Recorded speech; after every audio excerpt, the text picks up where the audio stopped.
Hey, it's Kevin Toffel with GigaOhm, and today I want to take a look at the T-Mobile G2x, one of the latest and greatest Android smartphones available on T-Mobile. This is a screamer so far for me. I know there's some new phones upcoming that could rival this in terms of speed, but I'm very impressed with this so far. So let me just show you what's in the box, and then we'll take a close-up look at the actual device, show you the speed and the screen and how it all works. So I've been using this for a couple of days, and I'll tell you what, I've really enjoyed it.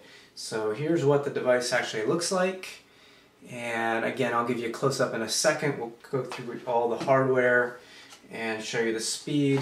What else is in the box?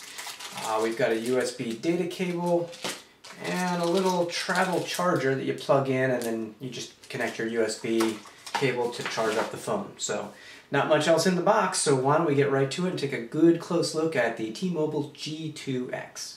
Alright, so let's get a quick look at the hardware of the G2x. This is T-Mobile's first dual-core handset. It has a 4-inch display. I'll power that up in a minute to show you the display because it's absolutely beautiful. It's 800 by 480. Up top we've got a small front-facing camera. Down below we've got the standard 4 capacitive buttons for Google Android. This phone runs Android 2.2 as of right now. And let's see, we'll start on the left side. You can see how thin the device is. It's actually shows you the little bit of a curve. This is curved glass. It comes up a little bit at the bottom and the top, and even, if I can use the glare to my advantage, show you how it's curved on the side. It's really hard to see, but maybe you can make that out, that right at the edge of the screen it gets curved down and away. It's actually a really nice feel. I like that. On the top side we've got the HDMI out port right here, a 3.5mm headphone jack, and the power button. On the right hand side we've just got a up and down volume. On the bottom we've got stereo speakers and micro USB that you can use for charging or attaching to a computer. Back side we've got this little metal piece here with Google.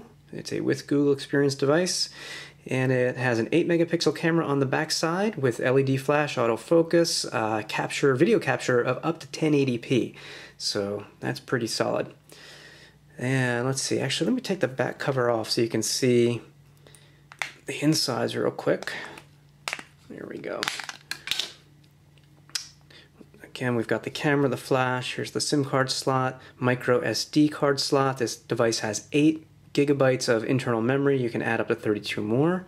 And then the 1500 milliamp battery right there. That's obviously removable, so you could buy a spare battery if you wanted to. Alright, now that that's all back together, let me power this up for a second and put it down, and hopefully you get a feel for how nice this display is. I absolutely love it, and even more so getting a feel for the speed of this device. The Tegra 2 processor, 1 gigahertz, dual core, it makes this phone fly. It absolutely flies. Now I'm on Wi-Fi right now. This is a 4G device. I have the Wi-Fi turned on currently, but I believe it's a 14.4 megabit per second radio in there. So if you've got good T-Mobile service in their HSPA Plus upgraded area, you will experience fast downloads. I'm just blown away by how fast everything happens on this phone. It is really, really quick. The fastest phone I've used, I have to say right now.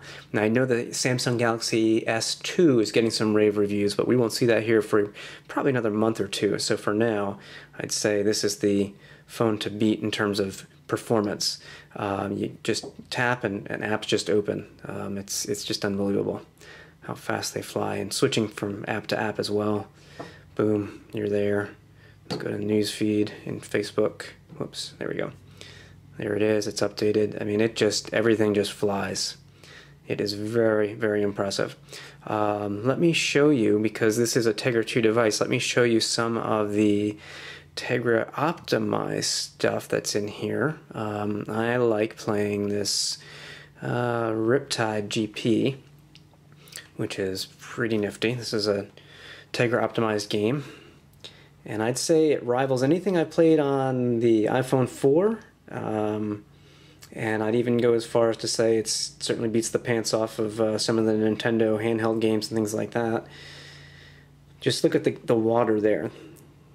See how that is with the textures and all that? It's just unbelievable. Alright. I'm not going to say that I'm any good at this game, but we're really not showing off how my gaming skills are, we're showing off the game itself. And the object is to navigate on your little Riptide device here.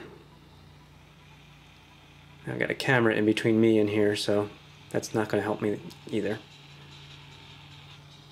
Alright, so you can get a feel for the textures, the graphics, the response. It's pretty solid.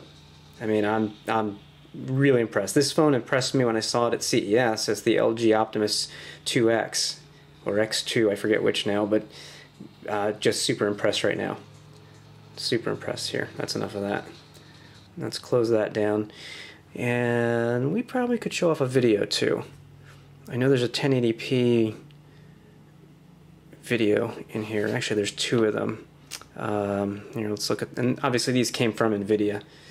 Let's start over. So there's no conversion needed here. This is a 1080p file that if I wanted to, I could use the HDMI out on the top and pipe this out to my HD TV downstairs. It's a nice time-lapse video. And from my end, it's smooth, no stuttering, clear, super frame rate. It just looks awesome. Really, really nice. Alright. And yes, it supports Wi-Fi calling. I'm trying to see what else we have here that I could show you.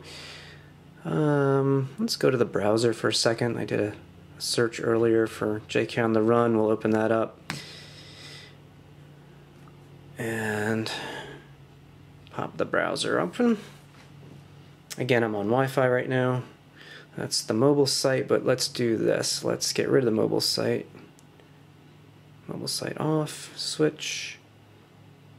So we'll re-download it in desktop mode. Over Wi-Fi. Rendering pretty good. Boom to the bottom of the page, boom to the top, even as things are still loading.